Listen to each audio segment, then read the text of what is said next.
बंगाल की खाड़ी से उठे रीमाल तूफान ने जबरदस्त तबाही मचाई है।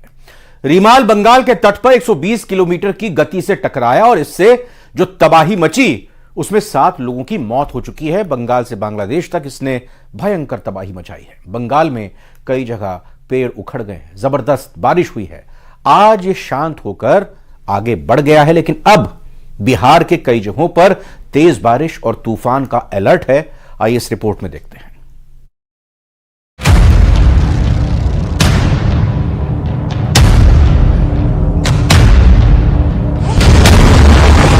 135 किलोमीटर की रफ्तार से आए बवंडर ने बंगाल से बांग्लादेश तक तबाही मचा दी।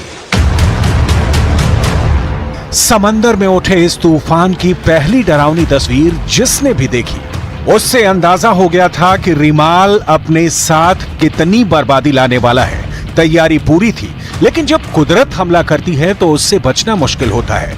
ठीक ऐसा ही हुआ जब रीमाल पूरी ताकत के साथ बंगाल के तटों से टकराया। सावधान सावधान सावधान, ये जानकारी आपको भारतीय तटरक्षक की तरफ से दी जा रही है। समुद्र में तूफान आ रहा है। आपसे अनुरोध है कि आप नजदीकी बंदरगाह की तरफ चले जाएं। सावधान सावधान सावधान। 135 किलोमीटर प्रति घंटे की रफ्तार से आए तूफान ने कई घरों की छत को उड़ा दिया। एक झटके में सैकड़ों पेड़ उखड़ गए, दीवारें ढह गईं और चारों तरफ चीख पुकार मच गई। कोलकाता में पुरानी बिल्डिंग की बाउंड्री वॉल गिरने से एक व्यक्ति की मौत हो गई। तूफान के साथ आई बारिश ने पूरे शहर को पानी में डुबो दिया। इन इलाकों में पहले ही मौसम विभाग ने रेड अलर्ट जारी कर दिया था और 1 लाख लोगों को सुरक्षित स्थानों पर शिफ्ट कर दिया गया था। चक्रवाती तूफान रीमाल के बांग्लादेश के तटीय इलाकों में पहुंचने के बाद कम से कम 7 लोगों की मौत हो गई और लाखों लोगों को बिना बिजली के रहने के लिए मजबूर होना पड़ा। रीमाल के तट से टकराने पर 120 किलोमीटर प्रति घंटे की रफ्तार से तेज हवाएं चलने लगी और सैकड़ों गांवों में पानी भर गया।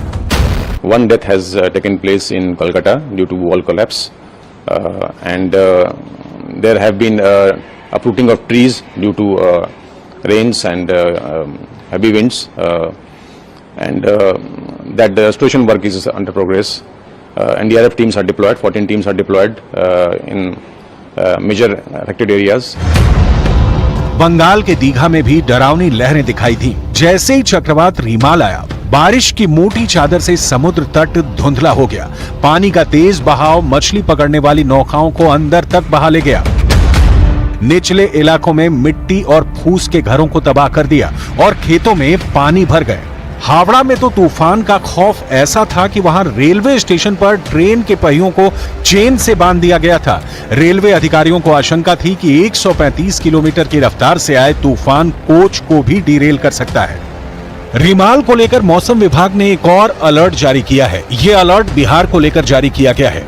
मौसम विभाग के मुताबिक बिहार के आधा दर्जन जिलों में रीमाल का असर देखा जा सकता है। मौसम विभाग का दावा है कि बिहार में 30 से 40 किलोमीटर प्रति घंटा की रफ्तार से हवाएं चल सकती हैं। बंगाल और बांग्लादेश में कहर बरपाने के बाद तूफान का रुख असम की तरफ है और वहां हाई अलर्ट पर है।